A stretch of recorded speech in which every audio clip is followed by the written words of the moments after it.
it's time to sit back and relax with your favorite drink and listen.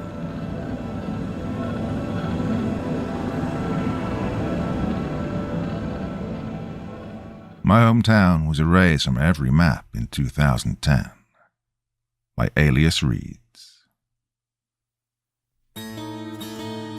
Most of you have never heard of Craigley, Illinois. There's a good reason for that. After the fall of 2010, the government had scrubbed it from every map in circulation. If you dig up an old highway atlas from before 2011, you might spot it in the northeast corner. Craigley wasn't special. The most exciting thing to do was hit the river on a Friday night with your friends to catch snakes and frogs. We had one convenience store, Auntie May's, and a handful of bars where our parents drank with the same tired people they'd known their whole lives. It was a perfectly forgettable place. I remember that final week clearer than any other. Not only because I now know something was coming, but it was also just one of those stretches of time where the air feels thick with detail. Late September. The cornfields had just started to brown and the days were still warm enough to trick you into thinking summer hadn't left yet. The cicadas were in full bloom, buzzing ceaselessly every evening. Some people hate the way they sound, but I find them comforting. Me and my two best friends, Jeremy and Connor, were dead set on building a treehouse in the patch of woods behind Connor's uncle's place. We were 13 and believed we were due for some kind of rite of passage. We also needed somewhere to hide the dirty magazine Jeremy had found in his older brother's room. We hauled up wood pallets from the old dump, scavenged nails from my dad's shed, and even borrowed a rusty handsaw from Jeremy's garage. Every afternoon after school, we raced our bikes down gravel roads, dodging potholes and kicking up dust clouds, just to get back out there and hammer boards into something vaguely treehouse-shaped. Well, looks like a death trap now, but back then it was the best thing we'd ever seen. I can still hear Connor's laugh, his high-pitched, wheezy bark that echoed through the trees, and Jeremy, who always pretended to be braver than he really was, making us swear up and down he would stay the night in the treehouse once it was finished.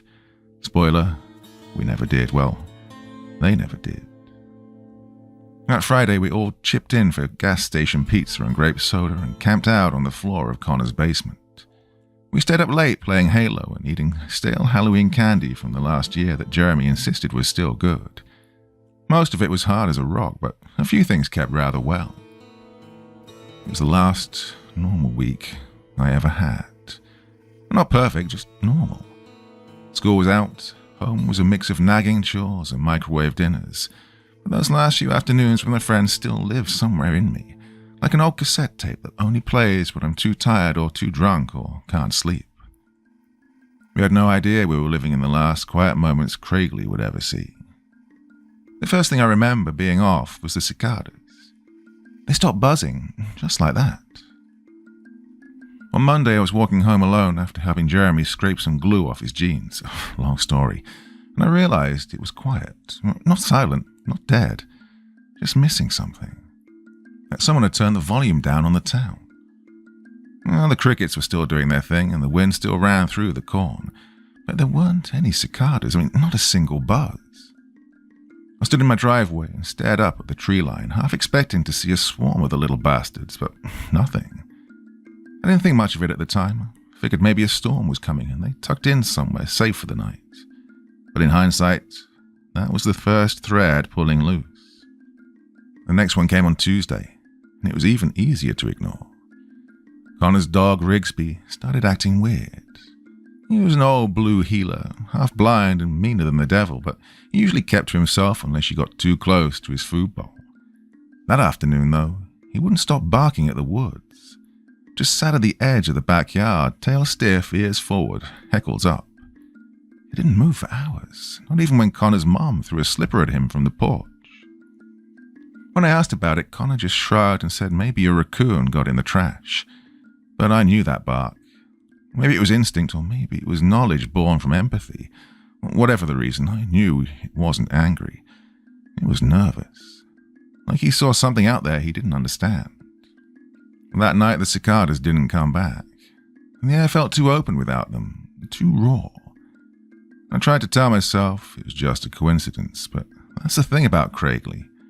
You get used to the way things should sound. A summer night should hum, should crackle with bugs and frogs, and someone's TV running way too loud across the road.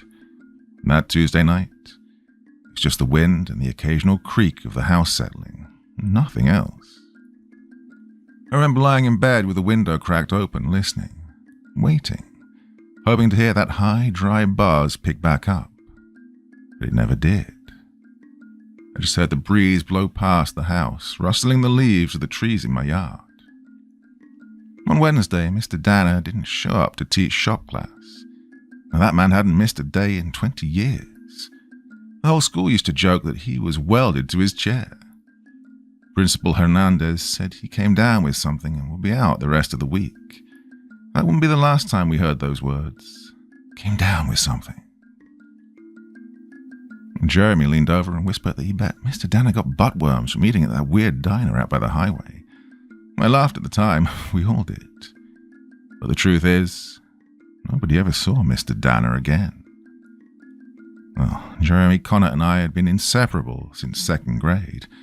Not because we were exactly alike. We weren't. But because Craigley didn't give you a lot of options, and the three of us just kind of clicked. Jeremy was a smartass. He had that kind of humor that always got him sent to the principal's office, but never lost him any friends. He was the first one of us to grow armpit hair, and the only one who'd ever kissed a girl, which he reminded us of constantly. Connor was quieter, more careful. He thought things through. Always had a backpack full of random stuff. Duct tape, flashlight, granola bars, even a deck of cards.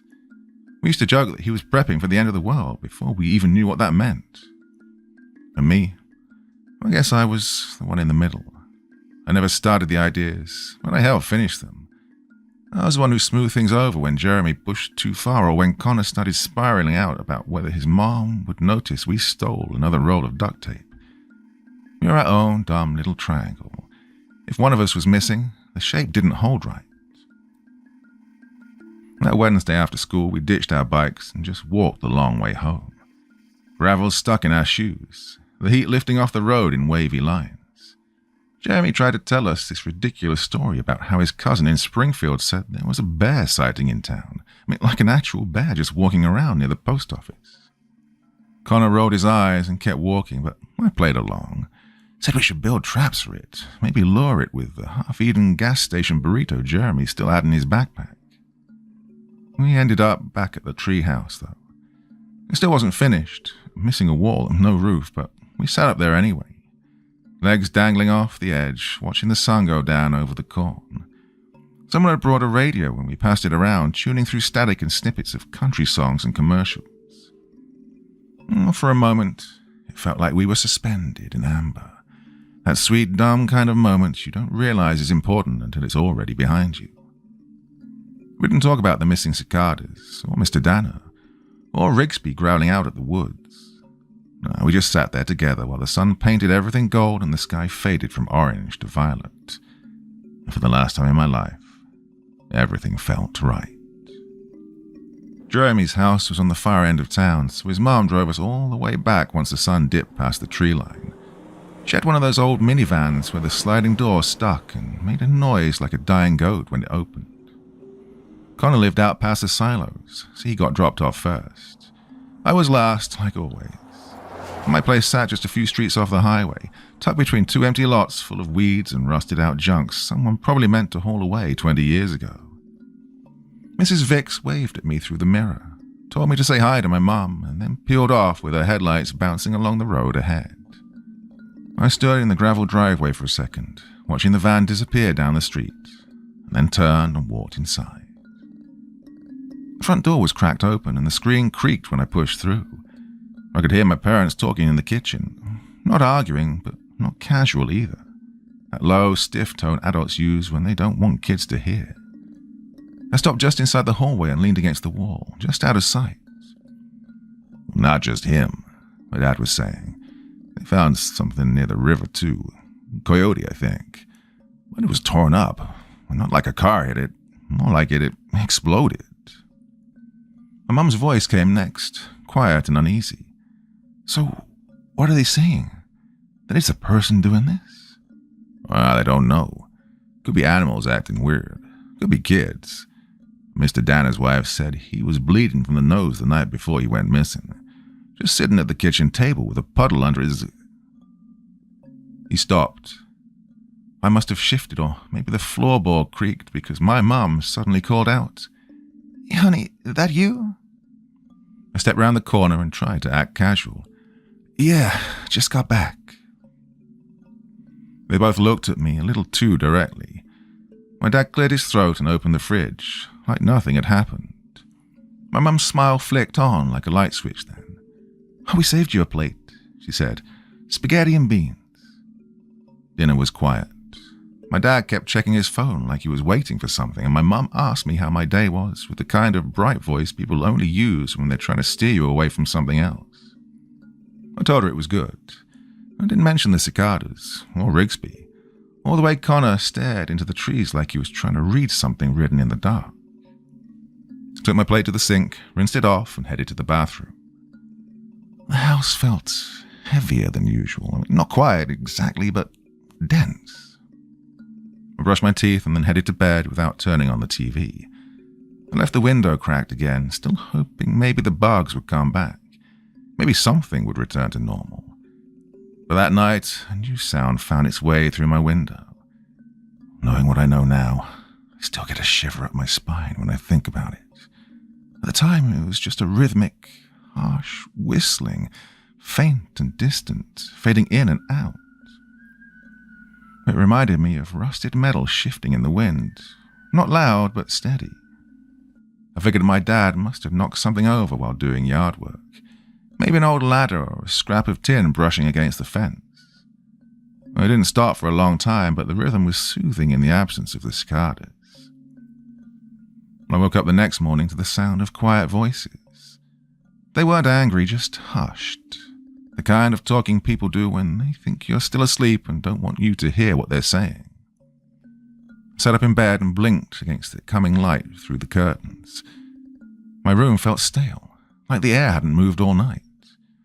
I could faintly hear that metallic whistling sound from the night before, though it was softer now, buried under the stillness of morning. I stepped into the hallway, the floor cool under my feet. The voices came from the kitchen. I slowed down when I reached the edge of the doorway. My mom was sitting at the table, leaning forward with her elbows on her knees and the towel pressed to her face.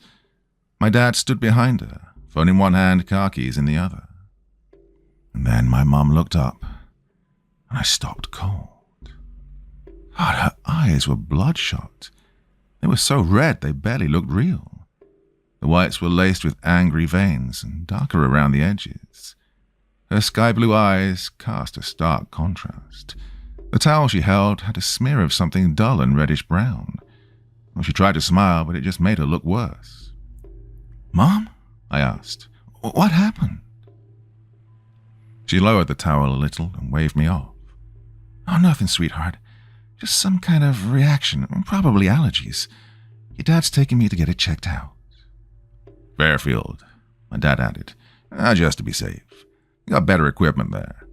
I already called Jeremy's mom. She's coming to pick you up. You'll stay at her place for the day." Fairfield was a few towns over. We never went there unless it was something serious. "Why not the clinic here?" I asked. He hesitated just for a second. "They're, short-staffed." I nodded slowly. I didn't believe them, but I didn't know what to say either. My mum just reached out and gave my hand a quick squeeze.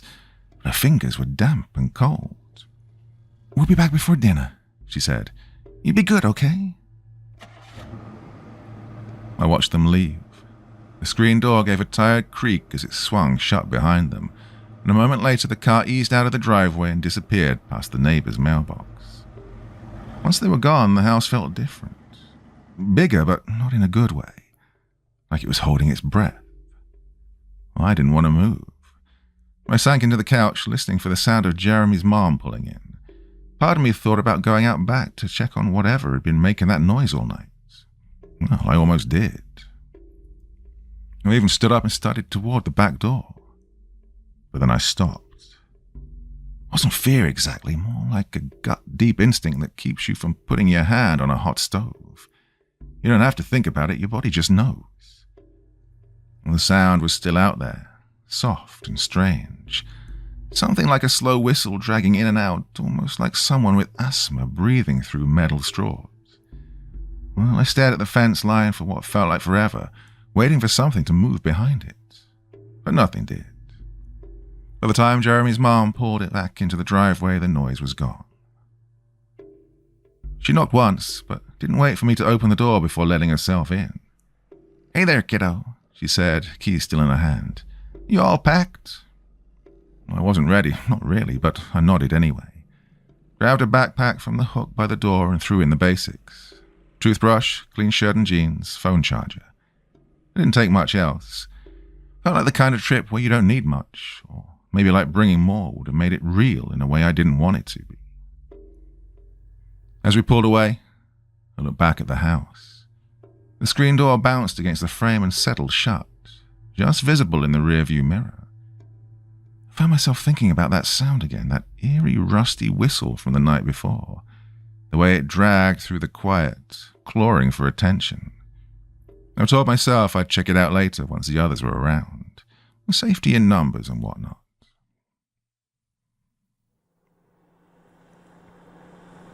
Part 2. The ride to Jeremy's place was quiet. His mum kept the radio off, which wasn't like her. She usually had it tuned to classic rock or some morning talk show, even if no one was really listening. But this time, it was just the steady hum of the engine and a soft rattle coming from something in the trunk. I stared out the window as the streets of Craigley slid past. Same road, same signs, same trimmed hedges, but none of it felt normal. The town looked like it was holding something in. At the gas station, a guy rushed out of the store with a paper towel clamped to his nose, a dark spot blooming through it.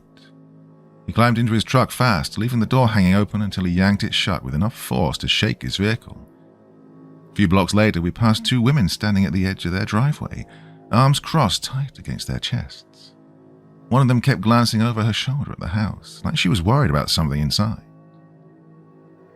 Then a car came tearing around the corner up ahead, took it too fast and kicked gravel across the road. Fishtailed for a second before straightening out. Jeremy's mom had to pull off the road and into someone's lawn to avoid them, then muttered something I didn't catch, but she didn't slow down. I didn't say a word, just kept watching the houses roll by. Yards I would cut through, porches where I'd sat drinking lemonade earlier in the summer. Everything looked smaller somehow, sealed up. Windows shut tight, curtains drawn like they were trying to block out more than just sunlight. I kept trying to convince myself it was just a weird day. Maybe the heat was getting to people. Maybe the news about Mr. Danner had started spreading and it spooked the whole neighborhood. But deep down I knew it wasn't that at all. Not all of it. Something was wrong, and it was starting to show. Jeremy's house was one of those older split levels that always smelled faintly like old carpet and pizza rolls. I'd been there 100 times before, but walking in that morning felt different. Not bad, just off. Like when your friend gets a haircut and you can't figure out what changed until hours later. Connor was already there, sprawled across the living room floor with a controller in his hand and a half-eaten bag of chips beside him. He looked up when I walked in. Hey, I said. How'd you get here so early? He shrugged. Warped. I gave Jeremy a look, and he just shook his head. His parents are fighting again. Guess he left the house around 6. Well, that tracked. Connor's parents weren't exactly known for stability. Most days, if he wasn't at my place, he was here. Jeremy's mom never seemed to mind, and neither did mine. We all just kind of adopted him without saying it out loud. I dropped my bag near the couch and sat beside him. He handed me a second controller without asking. And for a while, things felt normal. Just the three of us hunched over a busted-up Xbox, shooting aliens and talking trash. Jeremy's mom brought in toaster waffles and orange juice and then left us alone, probably grateful to have something ordinary happening in her house. But even in that moment, the tension didn't really leave. It hung there quiet and invisible, like static in the air. Connor didn't laugh as much as usual, and Jeremy kept checking his phone, a nervous tick he used to have. And every so often I caught myself listening, not to them, but for that sound again, that low, metallic whistle. But here, inside Jeremy's house, all I could hear was the TV. We'd been playing for a while, not really talking. The game was just something to do while our parents were busy. None of us had the energy to trash talk like usual. At some point I said, "There was a weird sound outside my house, my window last night." Jeremy didn't look up. "What kind of sound?" I shrugged. "Hard to explain. Like metal scraping really slow. Came and went for hours." Well, that got Connor's attention. He glanced over from the floor. "Like, someone dragging something?" "Sort of," I said. "Wasn't loud, just steady. Thought it might have been the wind, but I don't know. It felt off." Jeremy finally paused the game and tossed his controller onto the couch. "Hey, did you look?" "No," I said. "I thought about it, but it was late. Figured we'd check it out today." Connor was already sitting up at this point. "Hey, you want to go now?" Jeremy grinned. "Why not? It's not like we're doing anything else." "Yeah, I guess," I said. "That's probably nothing." Connor stood and stretched. "Even if it's nothing, I want to see where it came from. You never know, might be a raccoon nest or buried treasure." Jeremy grabbed a hoodie from the armrest. "Ooh, or a body." I rolled my eyes, but I was already heading for the door. We cut through the back lot behind Jeremy's house, crossed over the gravel stretch behind the old VFW hall, and started heading toward my place. It was a familiar route. We'd taken it countless times before, usually in the summer when we were killing time or looking for something dumb to get into. But today felt different. Not dangerous, but, well. Halfway down Walnut Street, we passed a house with a sedan parked dead in the middle of the front lawn. No one was around. No one in the driver's seat, no one on the porch. The car door was shut and the windshield had a thin film of dust or pollen. Connor slowed his steps as we passed. "I wasn't there this morning. Wonder why they parked there." "Don't know," I said. "That's the Clarkson's place, right?" "Yeah, I think so," Jeremy said. We kept walking. Around the next corner, an empty stroller sat tipped on its side in the front yard of a duplex. No baby, no toys. Just sitting there, half in the weeds. The house behind it had the curtains drawn, and one of the windows was open, even though the air outside was sticky and still and the AC was running full tilt next to the window. "Well, everyone's having a weird morning," Jeremy said. And then we saw the man running. He came sprinting across a side street about half a block ahead of us. Full speed, arms pumping, head down. He didn't look at us, didn't slow, just barreled out from behind a row of houses and disappeared into the trees behind the municipal pool. No shirt, no shoes, just dark jeans and something smeared across his chest. None of us said anything right away. We just watched him go. After a few seconds, Connor said, "Hey, you think he's okay?" "Don't know," I said. "I don't think he saw us either." We walked the rest of the way in tense silence. My house came into view a few minutes later, sitting quiet between the empty lots. Same sun-bleached siding, same cracked sidewalk, same sagging porch, same patch of crabgrass near the hose reel, same old sun-faded wind chime that never really caught the wind. But something about it felt wrong, like walking into a room just after someone had argued in it. I wasn't the only one who felt it either. Connor slowed to a stop beside me. Jeremy stuffed his hands in his hoodie pocket and shifted his weight, looking everywhere except the house. None of us said anything for a few seconds. Then I broke the silence. The sound wasn't out front, it was in the backyard, right outside my window. Jeremy glanced at me. "You sure it wasn't just the air conditioner?" The unease obvious in his tone. "It didn't sound like that," I said. "It moved, like, back and forth, real slow." Connor gave a small nod. "Let's check it out then." We cut across the yard. The grass hadn't been mowed in a while, and the dandelions brushed against our legs as we walked. I remember wanting to make a wish on one, but I was too anxious at the time. The gate leaned inward and let out a dry squeak when I pushed it open. Back there, the air felt heavier. Still, like all the sound had been soaked up by the ground. Then we heard it. Faint but clear, just like before. That slow, dragging whistle. Metal against metal. It came in pulses, like something shifting back and forth, just beyond the fence line. Not loud, not fast, but steady and rhythmic. We froze. "There it is," I whispered. Connor turned his head toward it, brow furrowed. Jeremy didn't say anything, though. He just stared toward the back corner of the yard, his mouth slightly open. About 15 feet from my bedroom window, half hidden behind the shed and tangled in honeysuckle, was a pile of scrap I didn't recognize. It looked like junk, rusted pipes, a broken lawn chair, a dented toolbox with the lid sagging off, bent facing coiled along the base like a rib cage, and something that might have once been a wheelbarrow leaned sideways on top, casting a warped shadow in the grass. It didn't look dangerous, just ordinary. But the sound was coming from there. That same slow, steady whistle in and out. Not quite like wind, not quite like breath. Something hollow and wrong, like air being pushed through a broken instrument. Connor stepped forward, squinting at the heap. "You sure this wasn't here before?" "I'd remember," I said. Jeremy crouched, picked up a rock, then didn't throw it. Just turned it over in his hand like he needed something solid to hold on to. "Maybe your dad dumped it." "He doesn't dump junk," I said. "If it's not worth anything, he hauls it out to the scrapyard." Connor edged closer, hands still in his pockets. "It looks like it's been sitting a while. Grass is growing through it." He was right. Dry, sun-bleached blades curled up between the gaps in the scrap like it had been there for days. But it hadn't. It couldn't have. Not this close to my window. Not with the sound starting just last night. "Well, let's just look," I said. "No touching." We crept in.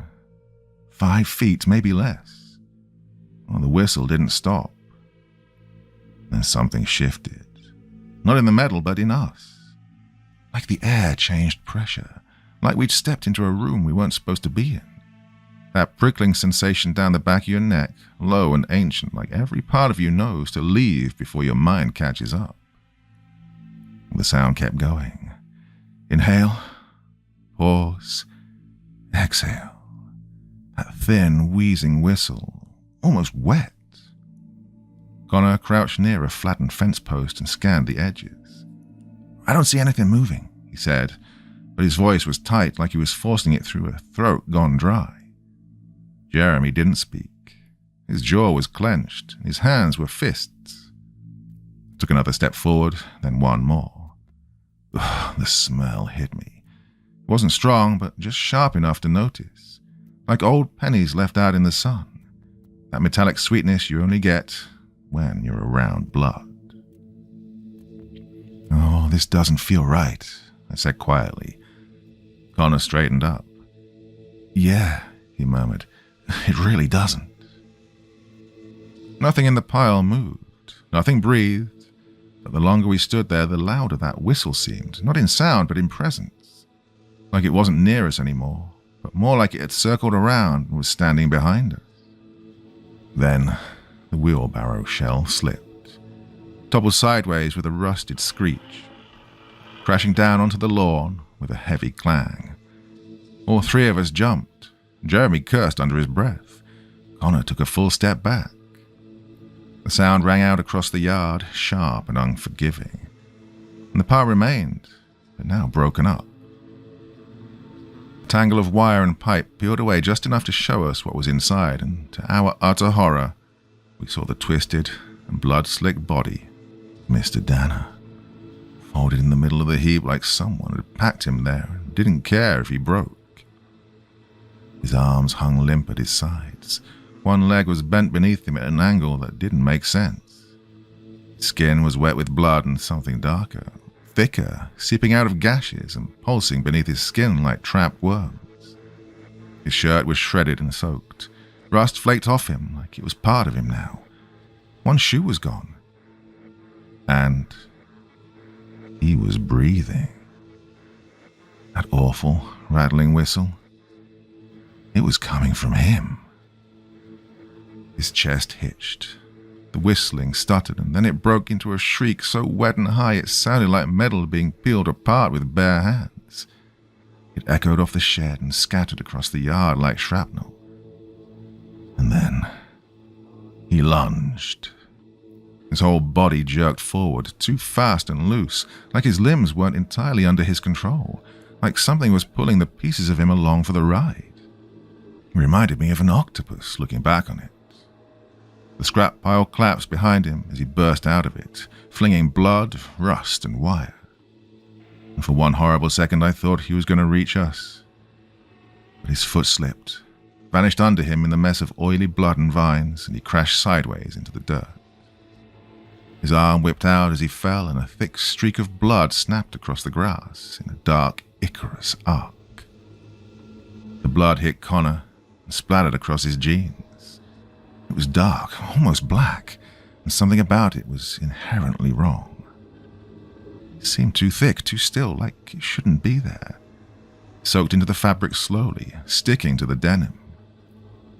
O'Connor screamed and scrambled backward on his hands. Jeremy was already running, eyes wide, breath caught in his throat. I grabbed Connor's wrist and hauled him upright, and then the three of us were moving. No plan, no direction, just pure animal panic. Behind us, Mr. Danner thrashed in the mess of metal and weeds, choking on every breath, clawing at the earth like he was trying to tear his way out of himself. Oh, that sound, wet and ragged, chased us across the yard. And we didn't look back. Our feet pounded the grass, breaths roared in our ears. The world tilted, warped, like something had cracked open and let the dark spill through. None of us spoke. We just ran. My legs kept moving, but I stopped feeling them. I heard Connor stumbling behind me, wheezing. Jeremy tore ahead, fast and frantic, a rabbit loose in an open field. Well, the yards blurred. Colors bled into each other. Trees and fences lost their shapes. My arms felt distant, weightless, like I wasn't running anymore. Felt like something had hooked into me and was dragging me forward. I don't remember opening the gates. Only the slam of it behind us, the sharp clap of wood against wood. No one said a word. Breath was all we had, sharp and jagged, scraping up our throats like it didn't belong there. We didn't stop till we were halfway down the block. Jeremy finally dropped to his knees on someone's lawn, gasping and clutching his chest like his ribs were about to split open. Connor leaned on a mailbox, shaking. I stood in the middle of the sidewalk, heart jackhammering in my chest, vision tunneling at the edges. Jeremy let out this short, awkward bark of a laugh. Did you see that? He wheezed, not looking at either of us. He slipped like a cartoon. No one responded. Connor glanced down at his jeans, at the blood. He rubbed it with his hand like that would do something. It's nothing, he muttered. It's just on me. It didn't get in or anything. I couldn't speak. My tongue felt heavy. My thoughts were backed up behind a wall of static. Jeremy stood up too fast, swayed a little, and then shook it off. We should go back to my place, he said. My mom, she'll know what to do. I nodded, because I didn't know what else to do. None of this felt real. And the sound, God, that sound, was still echoing in my head, even though it had stopped. And Jeremy's house was only a few blocks away, but the walk felt longer than it ever had before.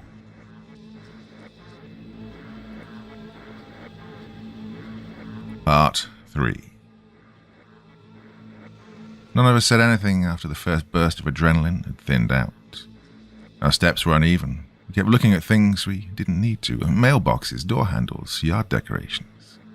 I remember fixating on a faded plastic flamingo and thinking it looked like it was melting. Jeremy walked ahead, chewing on the string of his hoodie. Connor trailed behind us, still glancing at his leg every few seconds like the blood might have spread or burned a hole through the fabric. I stayed in the middle because it felt safer than being at the front or the back. We passed two parked cars where they shouldn't have been, one up in someone's lawn, another straddling the sidewalk. The second still had its engine ticking quietly, like it had only just been turned off. I stared through the windshield. Keys were in the ignition. Oh, I didn't say anything. When we got to Jeremy's house, the screen door wasn't shut all the way. It just hung there, cracked open, enough to feel wrong. Jeremy hesitated, and halfway out, like he wasn't sure if touching it would shock him. He stepped inside first. "Mom?" he called out. No answer. Oh, the silence was thick. Not just the absence of sound. It was wrong silence, the kind you only notice after something bad has happened, when the normal house noises are missing. No humming fridge, no distant TV, no clatter in the kitchen. Jeremy flicked on the hallway light. It worked, but the bulb buzzed faintly overhead. That tiny noise felt enormous. "Hey, maybe you just went out," I offered, but it didn't sound convincing even to me. Connor hovered by the door, wiping his hands on his shirt. He kept looking around like he didn't know where to stand. "Yeah, I'm just gonna check upstairs," Jeremy said. His voice cracked halfway through the sentence. He bolted before either of us could say anything, his footsteps thudding up the stairs. I followed Connor into the kitchen. The table was clean, no plates, no open mail, just a half-full glass of water sitting next to a folded newspaper. I could see the faint outline of where a mug had sat before it was picked up.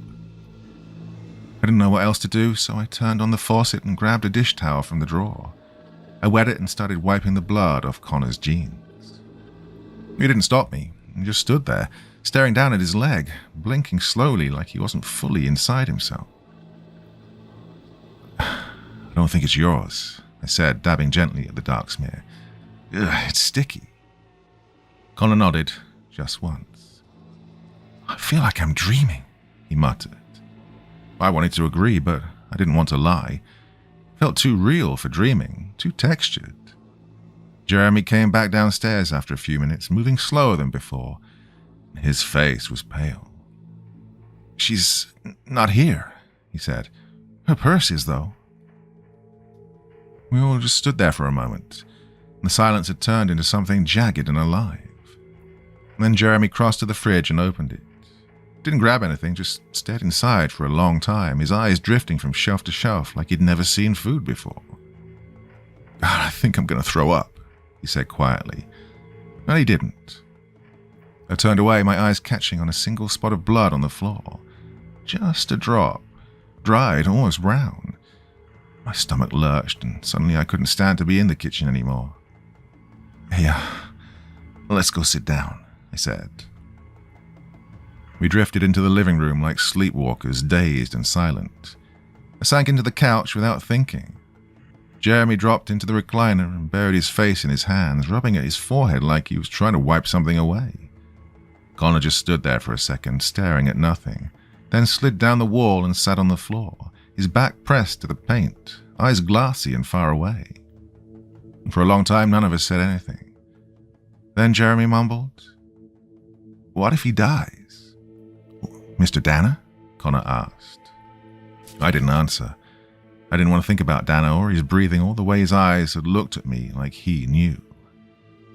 My eyes drifted to the window, half expecting to see someone, something, standing outside.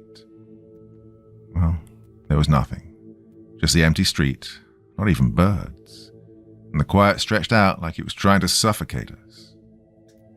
I watched a dust mote drift through a shaft of light coming through the window. Jeremy picked at the seam of the recliner, pulling loose a single thread and wrapping it around his finger again and again. Connor hadn't moved from the floor. He leaned his head back against the wall and closed his eyes. No one had cried yet. I don't think we could. There was too much static buzzing around inside, too much weight pressing in behind our eyes that hadn't figured out how to fall. Eventually, Jeremy broke the silence. "What do we do now?" I didn't answer. Couldn't. Then Connor groaned. It was quiet at first, like the kind of sound you make when your stomach cramps. But it didn't stop. He shifted onto his side, curled inward, and clutched his abdomen. "Hey," I said, sliding off the couch. "You good?" Connor didn't respond. His forehead was glistening with sweat and his breaths were shallow and quick. Jeremy moved to crouch beside him. "Hey, what's wrong? You gonna puke?" "I don't know," Connor muttered. "I feel weird, like my skin's too tight." He rubbed at his arms, and his hands were shaking. "Hey, is it the blood?" Jeremy asked, voice a little higher now. "Is that from Dana? You think he was, sick or something?" Connor nodded slowly, like his head was too heavy to move fast. I stood up. "Hey, we need to go." "Where?" Jeremy looked at me, panic creeping in now. "Your house? We just came from there." "No," I said. "Connor's. His parents are always home. They never leave."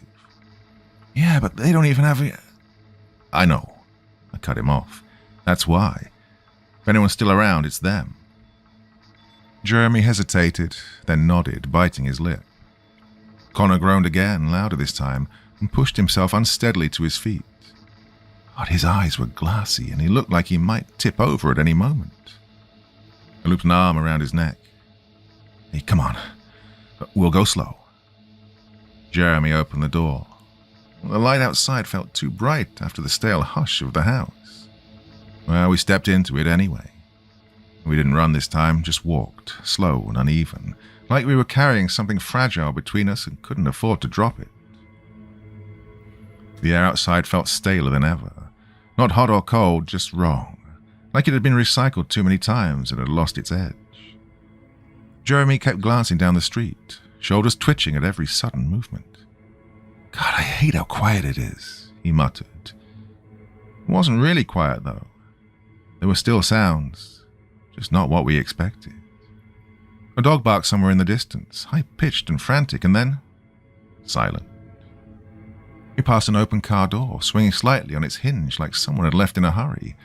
The engine was still clicking as it cooled, and there were groceries spilled onto the curb. A carton of eggs had cracked open across the sidewalk, the yolks drying in the sun. Further down the block, a man stood in his front yard. He wasn't doing anything, just standing, still as a scarecrow, facing the road, mouth slightly open. His shirt was soaked through with sweat or water or maybe something else, and a long scrape stretched down the side of his face like he'd tripped and never cleaned it. Jeremy slowed when we saw him. "Hey, should we, No, I said, already steering Connor away. We crossed to the other side of the street. 3 houses down, a kid our age was curled up on the porch of his house, rocking back and forth. He was muttering something into his knees. His fingers were bloody, knuckles raw. None of us said a word. Just past him, another figure stumbled across a driveway, fast and erratic. A woman this time, maybe in her 40s, barefoot, clutching a broken broom handle. She was swinging at nothing. Her arms were covered in red lines like she'd run through thorns, and she kept yelling the same word over and over. "Stay, stay, stay, stay." Jeremy grabbed my arm. "They're sick. They're all sick." Connor let out a low, strained noise like he was trying not to vomit. We turned down the next block, picking up speed without saying so. When we finally saw Connor's house, I almost cried. Not because I was glad to be there, just because it was there, still standing, still normal. Curtains drawn, screen door shut, no broken windows. "I think I'm going to be sick," Connor said again, slumping against my shoulder. Jeremy ran up the steps and knocked on the door. A bit too fast, a bit too hard. "Mr. Doyle," he called. "It's us.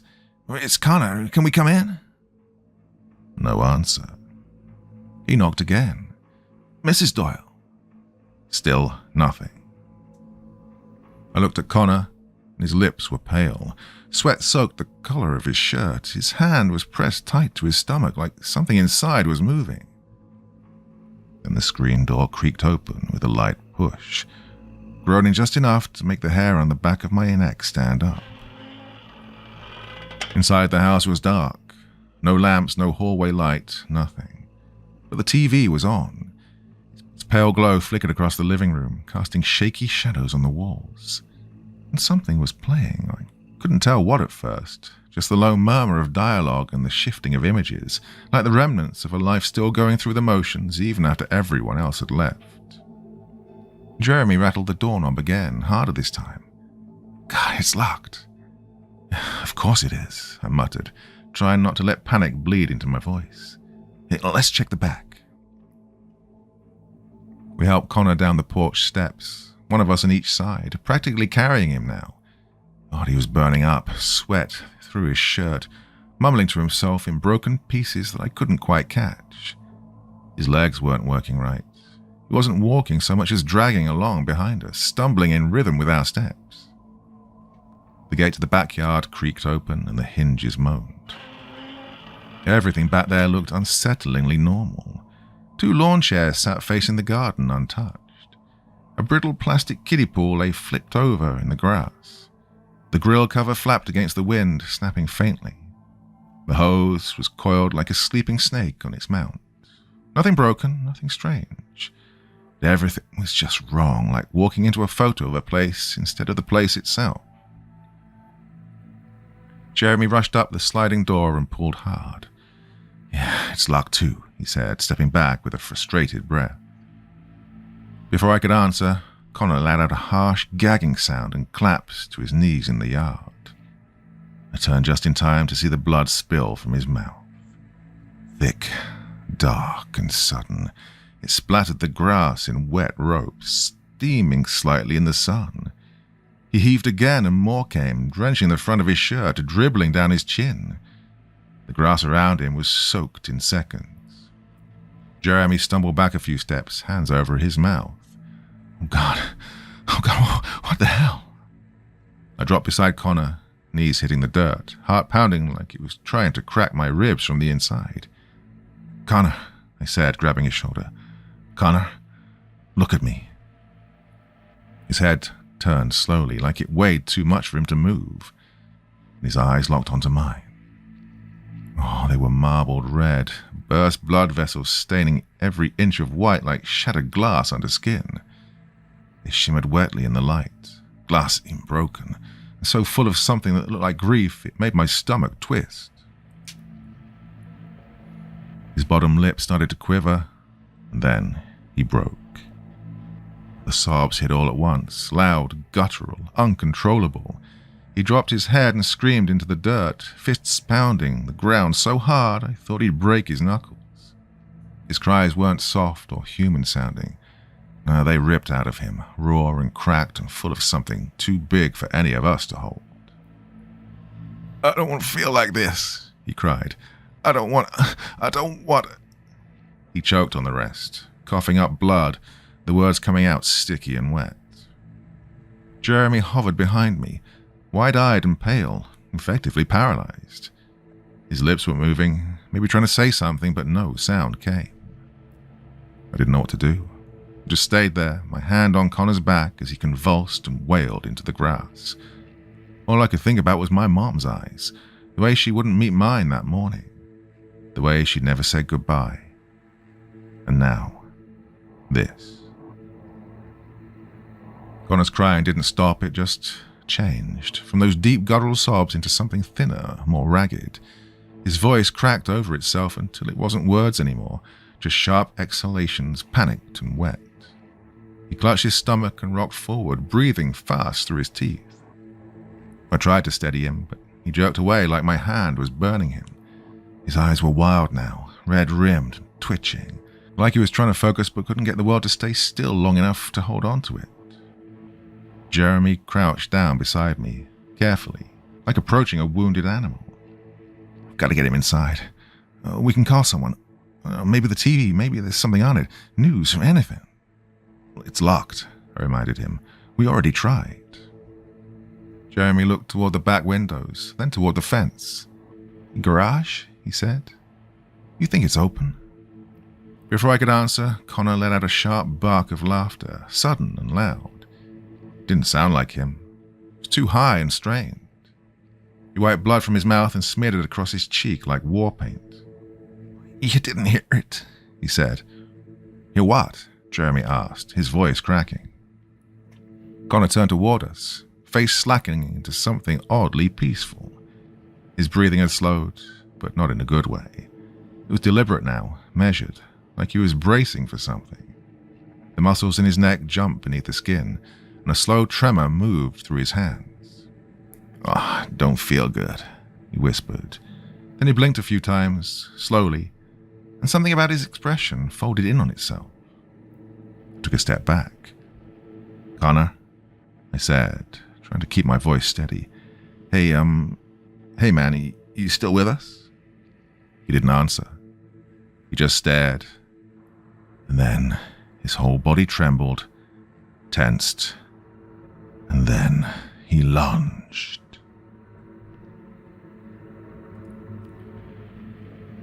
Part 4. God, it happened so fast. One moment he was on his knees and the next he was on Jeremy, fists flailing, teeth bared, no words, no warning. I don't think he even knew what he was doing. Jeremy screamed and fell back, arms up to shield his face, but Connor hit hard and wild. His hands clawed at Jeremy. One got tangled in Jeremy's hoodie and yanked his head down hard. "Hey, get off him!" I shouted, grabbing Connor's shirt, but he was stronger than he had any right to be. Then Jeremy did the only thing he could do. He swung. It wasn't a clean hit, just a blind, desperate elbow to the side of Connor's head. It connected with a dull crack. Connor's body went slank. He slumped sideways into the dirt, breathing shallow and quick. Jeremy scrambled back, panting hard, eyes wide with horror. "What the fuck, Connor?" he cried. "Why'd you do that?" I dropped to my knees, reaching for Connor, but stopped myself. I didn't know what I'd do even if I got to him. He was still breathing, but something had changed. His eyes rolled halfway back, his lips twitched. Not a word, not a breath, just that small, involuntary motion like something beneath the skin was still trying to move. A spasm or a signal. Jeremy didn't move at first. He just stared at Connor like he didn't recognize him anymore. His hands were shaking so badly his knuckles kept brushing his knees. I could hear his breathing, sharp, shallow gasps pulled through his teeth like each one hurt. I hit him," he said softly. I didn't respond. I didn't know how. I watched him instead, watched his mouth work around the words like they were glass shards he had to spit out. "I hit him. I had to. You saw. I didn't know what else to do. He was hurting me." He blinked too hard, like he was trying to force himself awake. "Why did he look like that?" Jeremy's voice cracked. "Why was he laughing?" I reached for his shoulder, but he flinched. There was blood on his sleeve. Connor's. It had smeared down the front of his hoodie during the scuffle. Jeremy looked down at it and froze, mouth slowly opening like a scream was building, but nothing came. Instead, he started wiping at it frantically, useless swipes that only spread it further. "I don't want this on me," he whispered. "Get it off! Get it off!" He clawed at the zipper, pulling the hoodie halfway off before yanking it over his head and hurling it onto the grass. He stared at it like it might get back up, like Connor's blood might do something. Then he wrapped his arms around himself and hunched forward, knees to chest, rocking slightly like a kid trying to get through a thunderstorm. "I didn't mean to," he said again. "I just wanted him to stop." I crouched beside him and waited, not touching him, just breathing, matching the rhythm of his panic so it wouldn't get any worse. Somewhere nearby, a crow called out. Just once, and then silence again. I glanced back at Connor, who hadn't moved. I don't know how long we sat like that. Me crouched in the grass, Jeremy curled into himself like a broken spring, Connor unconscious in the dirt between us. The wind picked up, brushing leaves through the yard, the kind of wind that carries too much silence with it. A warning you can feel before you understand. I glanced toward the house, instinct more than curiosity. And that's when I saw them. Connor's parents were standing on the back porch. Just there, quiet and still. The door was open behind them, hanging off its track. Mrs. Doyle had one bare foot, one slipper. Her nightgown was streaked in red, and the wetness clung to the hem like paint left too long in the rain. Mr. Doyle was worse. His shirt looked soaked through, front to back, the color too dark to guess how much was blood and how much was shadow. His hands hung loose at his sides, fingers curled slightly, stained past the wrist. They didn't speak, didn't even blink. They just watched us. Jeremy hadn't noticed yet. His head was buried between his knees, rocking slowly, muttering something to himself that didn't have shape. I wanted to shield him. I wanted to turn him away before he saw, but my body wouldn't move. Mr. Doyle tilted his head just slightly to the side, like he was trying to make sense of us, or maybe deciding something. A fly landed on his cheek and stayed there unbothered. He didn't even flinch. Jeremy finally looked up. His gaze followed mine, slow, heavy. And he saw them and screamed. He scrambled backward so fast he nearly tripped over Connor's legs. I caught him before he hit the ground, but his eyes never left the porch. What the hell? What the hell's wrong with them? He cried. Mrs. Doyle stepped forward. Just one step, but it was enough to break the paralysis. Jeremy took off ahead of me, legs pumping hard, feet slipping on the grass, slicked with Connor's blood. I was right behind him. My vision narrowed, tunneled inward, the world a funnel of motion and panic. Behind us, I thought I heard footsteps on the porch. Slow at first, then faster. We crashed through the back gate, tore down the alley between houses, past rusted trash bins and cracked fences. The air was cold against my throat. My lungs felt like they were breathing through gauze. Go, I shouted, or maybe I just thought I did. Jeremy veered left, and I followed without thinking. My legs didn't feel like mine anymore, more like cables being yanked by some frantic puppeteer. Each step hit the pavement too hard and rattled up my spine. Somewhere behind us, I swore I heard the scrape of something heavy dragging across concrete. Jeremy stumbled at the edge of a driveway but caught himself, panting so hard it sounded like he was joking. He looked over his shoulder. Connor! No, I snapped, grabbing his hoodie and yanking him forward. He's gone. His face twisted with something I couldn't name. Not grief, not yet. Too soon for that. It looked more like a child being told his favorite toy was lost forever. Stupid, gut-deep disbelieving. We reached the street and didn't stop running. A car passed us without slowing, its tires spitting gravel behind it. A door slammed somewhere, a dog barked. God, everything was too loud. Jeremy slowed for a second, his eyes darting toward a narrow path that led toward the woods. The treehouse? He gasped, and I nodded. Yeah, go. We broke ahead again, leading us off the road down the dirt trail we'd ridden 1,000 times on our bikes. But the path felt foreign now without Connor. A shriek erupted behind us, wet, angry, and inhuman, followed by the crack of branches breaking under weight. We didn't look back. Jeremy was 5 paces ahead, then 10. God, he was faster than me, always had been. My legs started to give, my chest burned. I was gasping so loud that every breath burned. All I could hear was breath and the drum beat of my heart in my skull. And then, something yanked him. He disappeared mid-stride, 1 second there, the next a blur of limbs and sound. I skidded to a halt, nearly tumbling into the brush. Jeremy! There was movement in the undergrowth, a shape, a struggle. His voice cried out in a brief high and panicked wail, and then silence. I knew, on instinct, that Jeremy had died immediately. I don't remember how I got to the treehouse. 1 minute I was running through the brush, branches whipping against my arms, feet sliding in loose dirt. The next I was climbing, hands gripping the rope ladder, legs shaking so badly I nearly missed a rung. The world was a smear of green, and noise and blood, and I just needed to be somewhere else. Well, the treehouse was smaller than I remembered, or maybe I was just bigger now. But the second I pulled myself through the trapdoor, I shut it tight and checked the latch, then checked it again, and then again. Wood, rope, nails. It was all still here, everything we'd built. I crawled to the corner, curled into the sleeping bag we'd dragged up there last week. It still smelled like cornfield and old laundry detergent. I pulled it over my head like it might protect me, like the plywood walls could keep the world out. I told myself not to cry, but I failed miserably. Not big gasping sobs, just quiet leaks down my cheeks, dripping into the nylon bag, breathing too fast to stop it. Jeremy, I whispered.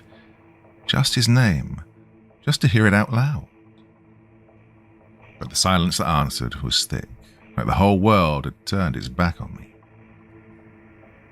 My eyes darted around the small space. The flashlight, still there in the corner, slightly rusted. A pack of fruit snacks we'd left in a torn backpack. The magazine Jeremy had smuggled up here, crumpled, juvenile, a reminder of how young we really were. I picked up the flashlight and turned it over in my hands.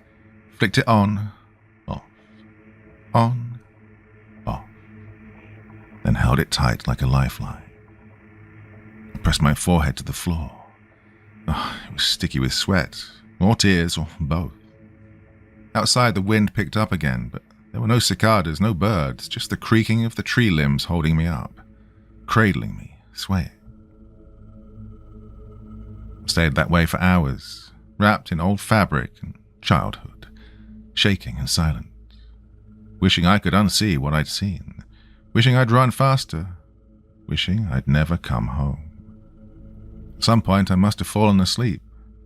It wasn't restful, more like collapsing inward. That kind of sleep where nothing gets cleaned out, where dreams don't mean anything and the static of memory just loops itself deeper. I think I dreamed about Jeremy, or maybe it was just the sound of his scream echoing over and over until I turned into a dull background hum. When I opened my eyes, it was dark. Not the kind of dusk dark that hums with crickets and the deep blue skies, but real darkness, heavy and oppressive, the sort that makes the air feel like it's pushing against the walls. I blinked at the ceiling, unsure if I'd actually woken up, if I was still trapped somewhere in that static sleep. Then I heard it. Sirens. Faint at first, tangled with the wind, but building. Dozens of them stacked on top of each other like a warning that couldn't decide where to go first. I sat up, my mouth dry and sour, heart already sprinting.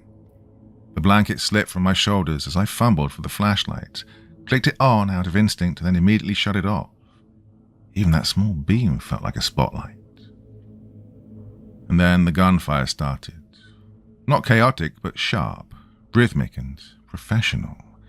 Short bursts like you'd hear in a movie, military. I went rigid, every part of me locking up. Somewhere in the distance, I heard shouting too, voices distorted by panic and distance, commands barked with a kind of certainty that only exists in people trained to control fear. I heard engines choking forward, metal slamming against metal, a landscape unrecognizable in its sound alone. I crawled to the trapdoor and eased it open, just a sliver. Light swept through the trees, not flashlights, floodlights, bright and wide and scanning across the branches like they were searching for ghosts. A helicopter passed overhead, blades pounding the canopy into a storm. Leaves trembled and I held my breath. Then a voice cut through it all, loud, amplified, and close enough to feel. "This is the Illinois National Guard. Stay where you are. Raise your hands and do not approach." The words reached me before their meaning did. I sat there with the trapdoor cracked, stuck in the pause between understanding and action. It was like hearing a sentence in a dream, clear but slow to register. Then came boots, fast, urgent footsteps just beneath me. "Hey, we've got movement in the tree line," someone yelled. I flung the door open then. "Here!" I screamed. "Up here!" 3 beams of light snapped upward at once, catching me in their glare. I squinted and threw an arm across my face. "Hands visible," one of them barked. I raised them fast, trembling. "Please, I'm just a kid." No reply, just action. One soldier climbed up like he'd done it 1,000 times, reached me without hesitation and grabbed my wrist. I didn't resist, didn't cry. Just let him haul me down like I weighed nothing. His gloves were slick with something warm and sticky. Didn't ask what it was. When my feet hit the ground, it felt like stepping into a riot. Radios buzzed and screamed, sirens twisted together in a mechanical wail, and somewhere beyond it all, another scream rang out, high and human and much too close. A house down the hill blew open, windows shattering in a blossom of flame. One soldier dropped a foil blanket over my shoulders. It crinkled with every breath I took, every step I shifted. Another knelt in front of me and shone a flashlight into my eyes. "Name," he said. I stared. "Kid, we need your name." I don't know, my throat felt like gravel. I do. He nodded, and his voice softened. "It's okay. You're safe. We've got you." I didn't believe him, not really, but I followed him anyway. Let them guide me past burning homes and shattered glass, past something sprawled across the road that my brain refused to recognize. I walked because I didn't know what else to do. The town of Craigley was on fire, and I was the only one walking out of it. They say I was in quarantine for nearly a month after that. Don't remember most of it. Sterile rooms, paper gowns, voices behind glass. Questions I couldn't answer. Blood tests. Light too bright. Food without taste. They burned what was left of Craigley. I only know that because someone from some branch of something told me so years later. They said it like a kindness, like it was a good thing. But I still see it when I sleep. The treehouse, the yard. Jeremy, Connor. The sound Mr. Danner made. I tried to go back once, just to the area, but it's all gone now. Even the roads don't go that way anymore. Satellite images show trees, maybe a stream. No sign of town ever sat there. Like someone took a giant eraser to the map. But I know it was real. My body remembers in ways I can't always explain. When cicadas come back in the summer, I find myself listening too closely. Hoping to hear them, dreading the silence if they stop. And sometimes on quiet nights, when I leave the window cracked just a little too wide, I swear I can still hear it. That soft, wheezing whistle.